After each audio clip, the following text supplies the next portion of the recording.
Good day everyone. So meron tayo isang problem about trusses. So let's start. Given all the loadings, meron tayong 1,200 Newton, 480 Newton sa baba. Okay, so meron daw angle yung 1,200 Newton with the vertical which is 35 degrees. Tapos ang angle naman dito is 25 degrees. Tapos sabi dito 6 at 10.5 meters. Meaning yan, yung spaces between these members, for example AB, BC, 10.5 daw each ang space nito. So 10.5 times 6 is equal to 63 meters. Mapapansin din natin na ang truss natin is symmetrical, guys. So bale ang half nito, 63 divided by 2 is 31.5. So ito daw is 31.5. Okay. So ano bang hinahanap? What is the reaction at G? Support G. What is the reaction at A? Support A. What is the force in member EH? So una natin gawin, assume na natin yung mga forces, no? So it is a roller support. So meron siyang 1 reaction. Dito naman pin connection tayo, guys. Downward, tapos itong sa taas is going to the left. So yung pin reaction meron siyang 2 forces, no, guys? 1 vertical and 1 horizontal. So assume natin na paganto yung isang force na. Okay. So ano bang kailangan natin munang gawin? Walang given na height, no? So hanapin natin yung given na height ng truss na ito. So paano nga ba makompute yung height na to? Actually masisolve siya gamit tong right triangle na, guys. So nakikita niyo ba yung right triangle dyan? Yan. So let's say x is the height of the truss, x. Meron daw siyang angle na 25 degrees. So ito is 31.5. So mahanap natin yung x. Meron tayong opposite and adjacent from the angle 25 degrees. So pwede tayo mag-tangent, no? Tangent 25 degrees is equal to opposite over adjacent, 31.5. So what is x, guys? Compute natin, guys. Tangent 25, multiply lang natin sa 31.5. Therefore, ang x natin, guys, is 14.69 meters. 14.69 meters. Okay. Gets? So, meron na tayong height, guys. Ano bang dapat gawin? Well, ito, i-transpose natin to, guys, no? Gawin natin vertical and horizontal since mas madali siyang i-compute kapag naka vertical and horizontal force. So, therefore, ito is downward and going to the left. So, i-project natin yung vertical force as downward. Yung horizontal force is going to left. And, guys, tapos, alamin natin yung value ng corresponding forces. So, ito, right triangle din yan, guys. Ito yung resultant. Ito yung downward. Tapos, ito yung horizontal. So, therefore, meron ditong 35 degrees angle. So, ito is force sine theta. Okay. So, ang vertical is force cosine theta. Kuha, guys. So, therefore, ang vertical force is 1,200 Newton times cosine 35. So, ito daw, yung vertical force is 982.982 Newton. So, ano naman yung horizontal force? Palitan lang natin, guys, ng sine. Yan. So, meaning, itong horizontal force is 688.292 Newton. So, meron na tayo, guys, na given na horizontal and vertical force. So, ano bang una natin gawin? Dito na muna tayo, guys, sa number 1. What is the reaction at G? So, alamin natin yung anong reaction yung meron sa roller support. So, ano bang pinakamadaling gawin dito? Yung approach natin gagawin is magmo-moment lang tayo about A. Tandaan, kapag nagmo-moment, is hahanapin yung distance na perpendicular sa hinahanapan. Ay, sa base na kung saan naka-base yung moment mo. For example, dito ka magmo-moment sa A. What is the perpendicular distance of this horizontal force? Therefore, yung height ng truss. Gets ba, guys? So, let's take a moment about A. Moment about A is equal to 0.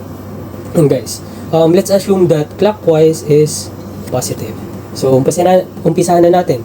Mga clockwise muna ang direction, guys, no? So, 480 na muna tayo. 480 times, what is the distance? 10.5 times 2, 21. May isa pang 480, guys. 480 times 2, 42 meters. So, okay. Meron tayong vertical force dito, guys. So, yan na muna. 982.982 Newton times what is the distance? Since symmetrical siya, 63 divided by 2 is 31.5. Wala na, guys, no? clockwise. Ito counterclockwise na to. So, negative na siya. Negative 688.292. So, ano bang distance niya? Perpendicular distance from A, 14.69, yung height ng truss. 14.69. So, ano pa guys? So, ito guys, support at G, yung last.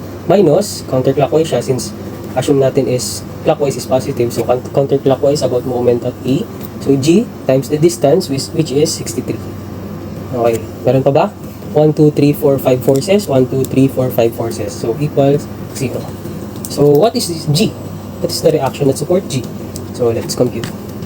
480 times 21 plus 480 times 42 plus 982.982 times 31.5 minus 688.292 times 14.69 minus x times 63 is equal to 0.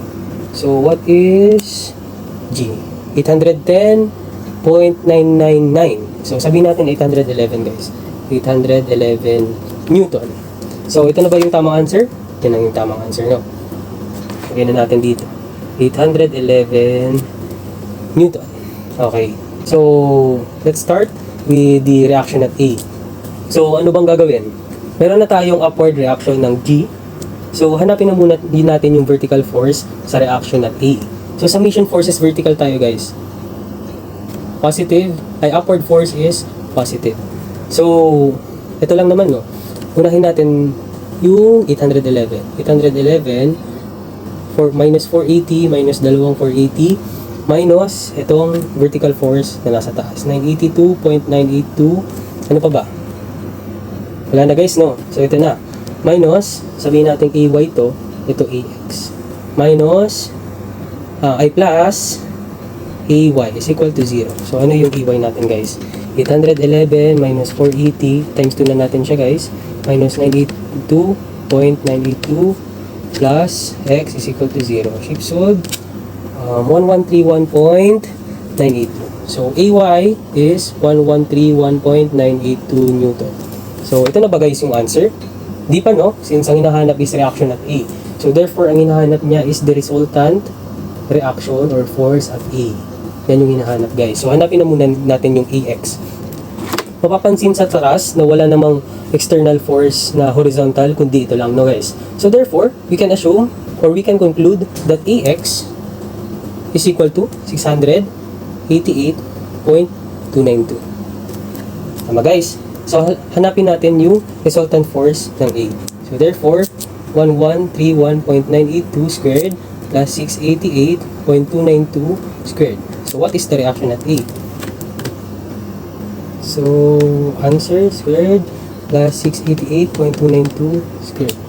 Reaction at A is 1324.813 Newton.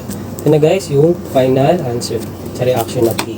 So, last, what is the force in member AH? Alin ba yung force in member AH? Ito guys, no? So, anong gagamitin natin dyan? Tandaan guys na kapag ang hinahanap force member sa truss na mas malapit sa support, pinakamadali is method of joints. So, method of joints tayo guys. So, reflect natin guys. Ito ang AY, which is, anong AY natin? 1131.982. AX, which is 688.292. Tapos, ito yung AB. AB, ito yung force AB. Tapos, assume natin, syempre, dapat pababa yan para may mag-contra dito sa AY. Ito yung AH. No, guys. Tapos, since symmetrical yung truss natin, meron siyang angle na 25 degrees. So, nakaslant siya guys, no? So, ayaw natin yan.